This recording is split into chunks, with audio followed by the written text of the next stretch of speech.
உங்கள் வீடு தேடி வரும் அரசு. உங்களுடன் ஸ்டாலின். ராஜேஷ், ஏற்கனவே ராமதாஸ் தரப்பிலிருந்து அவர் உடல்நல குறைவு காரணமாக காணொலி வாயிலாக சந்திக்க இருப்பதாக தெரிவிச்சிருக்காரு. தற்போது அன்புமணி நேரடியாக உயர்நீதிமன்றம் சென்றிருக்காரு. தற்போது இவர்கள் சந்திப்பானது எப்போது சரியாக எத்தனை மணிக்கு தொடங்க இருக்கு விவரம்? நீதிபதி 5:30 மணிக்கு இருவரையும் வர சொல்லியிருந்தார். எனவே 5:30 மணிக்கு இந்த விசாரணை தொடங்கும் என்று எதிர்பார்க்கப்படுகின்றது. டாக்டர் ராமதாஸை பொறுத்தவரையிலே நேரில் வரவில்லை. காணொலி காட்சி வாயிலாகவே அவர் நீதிபதி கேட்கக்கூடிய அந்த கேள்விகளுக்கு பதில் சொல்வார். அதே நேரத்தில் அன்புமணி அவருக்கு இது ஒரு முக்கியமான ஒரு சந்திப்பாக இருக்கும் என்று எதிர்பார்க்கப்படுகிறது. காரணம், அன்புமணி தரப்பினர் தான் நாளை பொதுக்குழுவுக்கு அழைத்து கொடுத்திருக்கிறார்கள். எனவே நீதிமன்றத்திலிருந்து அந்த தடையிலிருந்து தப்பிக்க வேண்டிய தேவையும் அன்புமணி அவர்களுக்கு ஏற்பட்டிருக்கின்றது. எனவே நாளைய தினம் பொதுக்குழுவை சிறப்பாக நடத்துவதற்கான அந்த ஏற்பாடுகளை அவர்கள் ஒருபுறம் தயார் நிலையில் செய்து முடித்திருந்தாலும் நீதிமன்றத்தினுடைய அந்த தீர்ப்பு என்பதும் மிக முக்கியத்துவம் வாய்ந்ததாக பார்க்கப்படுகின்றது. எனவே அந்த அடிப்படையிலே நீதிமன்றத்தினுடைய தீர்ப்புக்காக அன்புமணி தரப்பினர் காத்திருக்கிறார்கள். அதே நேரத்தில் நாளை தினம் பொதுக்குழு நடைபெற்று அந்த பொதுக்குழுவில் மீண்டும் அன்புமணி தலைவராகவும் பொதுச் செயலாளராக வடிவேல் ராவணன், பொருளாளராக திலகபாமா உள்ளிட்டோர் தேர்வு செய்யப்பட்டால் அது தேர்தல் ஆணையத்திலும் அதே போல நீதிமன்றத்திலும் செல்லத்தக்க வகையிலே அமைந்துவிடும். ஏனென்றால் பாமக ஆரம்பிக்கப்பட்ட போது 34 விதிகளோடு அந்த கட்சியினுடைய சட்ட விதிகள் உருவாக்கப்பட்டிருக்கிறது.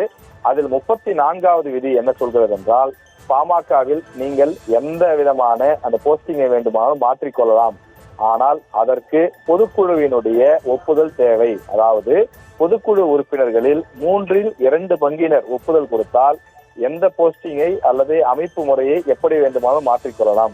உதாரணத்திற்கு பாமகவில் அவை தலைவர் என்றோ செயல் தலைவர் என்றோ இது போன்ற அந்த போஸ்டிங் எதுவுமே கிடையாது. ஆனால் பொதுக்குழு ஒப்புதல் கொடுத்தால் அது போன்ற புதிய அந்த பெயர்களை, புதிய அமைப்புகளை அவர்கள் ஏற்படுத்திக் கொள்ளலாம். அதே போல தற்போது பாமகவினுடைய தலைவராக அன்புமணி நீடித்து வரக்கூடிய நிலையில் வேறு ஒருவரை தலைவராக கூட தேர்வு செய்யலாம், அல்லது அன்புமணி அவர்களையே மீண்டும் தலைவராக தேர்வு செய்யலாம். இது போன்ற அனைத்து அதிகாரமும், அதாவது ஒரு கட்சியினுடைய உச்சபட்ச அதிகாரம் என்பது அந்த கட்சியினுடைய பொதுக்குழு கையில் தான் இருக்கிறது. எனவே அந்த பொதுக்குழு என்பது முக்கியமான ஒன்றாக இருக்கின்றது.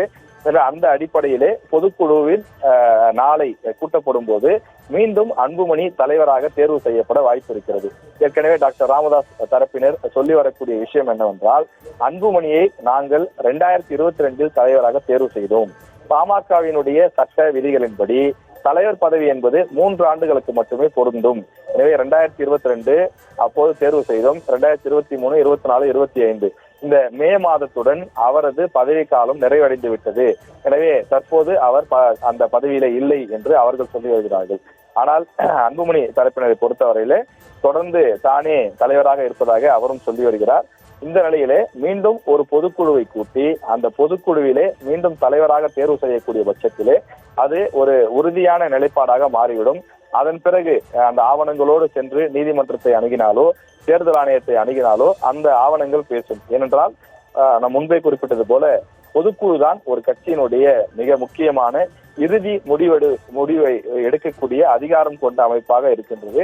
எனவே அந்த பொதுக்குழுவில் தாங்கள் நினைக்கக்கூடிய அத்தனை விஷயங்களையும் சாதித்துக் கொள்ள அன்புமணி தரப்பினர் திட்டமிட்டிருக்கிறார்கள். எனவே தேவையான பொதுக்குழு உறுப்பினர்களும் இவர்களிடம் இருக்கிறார்கள். ஏறக்குறைய 95% பொதுக்குழு உறுப்பினர்கள் அன்புமணி தரப்பிடம் இருக்கிறார்கள். பொதுக்குழுவை தீர்மானங்கள் நிறைவேற்றுவதற்கு 3/2 பங்கினர் இருந்தாலே போதுமானது. இந்த நிலையில் தேவைக்கு அதிகமாகவே அன்புமணி தரப்பில் பொதுக்குழு உறுப்பினர்கள் இருக்கக்கூடிய நிலையில் அவர்கள் நினைப்பது போலவே நாளைய தினம் அந்த புதிய தீர்மானங்கள் மற்றும் கட்சியினுடைய பதவி போன்றவற்றையெல்லாம் அவர்கள் நீட்டித்துக் கொள்வதற்கான வாய்ப்பு இருக்கிறது.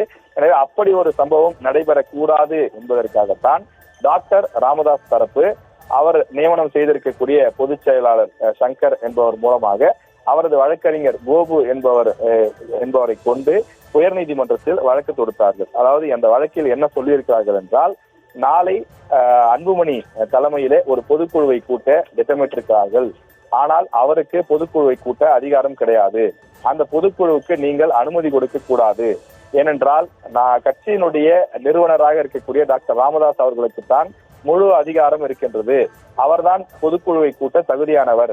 அவருக்கே தெரியாமல் அன்புமணி தரப்பினர் இந்த பொதுக்குழுவை கூட்டுகிறார்கள். எனவே அந்த பொதுக்குழுவை கூட்டுவதற்கோ அல்லது தீர்மானங்கள் நிறைவேற்றுவதற்கோ நீங்கள் அனுமதிக்க கூடாது என்று நீதிமன்றத்தை டாக்டர் ராமதாஸ் தரப்பு வழக்கறிஞர் அந்த மனுவிலை குறிப்பிட்டு நீதிமன்றத்தை நாடியிருக்கிறார்கள். எனவே இன்னும் சற்று நேரத்தில் நீதிபதி ஆனந்த் வெங்கடேஷ் தற்போது சமீப மாதங்களாக மிகவும் புகழ்பெற்றவராக இருக்கக்கூடியவராக ஆனந்த் வெங்கடேஷ் அவர்கள் திகழ்ந்து வருகிறார். பல்வேறு பரபரப்பான தீர்ப்புகளை, குறிப்பாக முன்னாள் அமைச்சர்கள், இந்நாள் அமைச்சர்கள் சம்பந்தப்பட்ட வழக்குகளை, முடிந்த வழக்குகளை எல்லாம் எடுத்து விசாரணை நடத்தக்கூடிய வகையிலும் அவர் பரபரப்பான பல்வேறு விஷயங்களை செய்து வருகின்றார். அப்படிப்பட்ட முக்கிய நீதிபதியாக இருக்கக்கூடிய அவரிடம்தான் இந்த வழக்கு வந்திருக்கின்றது. நீதிபதி ஆனந்த் வெங்கடேஷ் அவர்களிடம் இந்த வழக்கு விசாரணைக்காக வந்திருக்கக்கூடிய நிலையில பாமக தலைவர் அன்புமணி தற்போது நேரில் ஆஜராகி இருக்கிறார். அதே நேரத்தில் உடல்நிலை காரணமாக அவரால் நேரில் வர முடியாத காரணத்தால் காணொலி காட்சி வாயிலாக ஆஜராவதாக பாமக நிறுவனர் டாக்டர் ராமதாஸ் தெரிவித்திருக்கிறார்.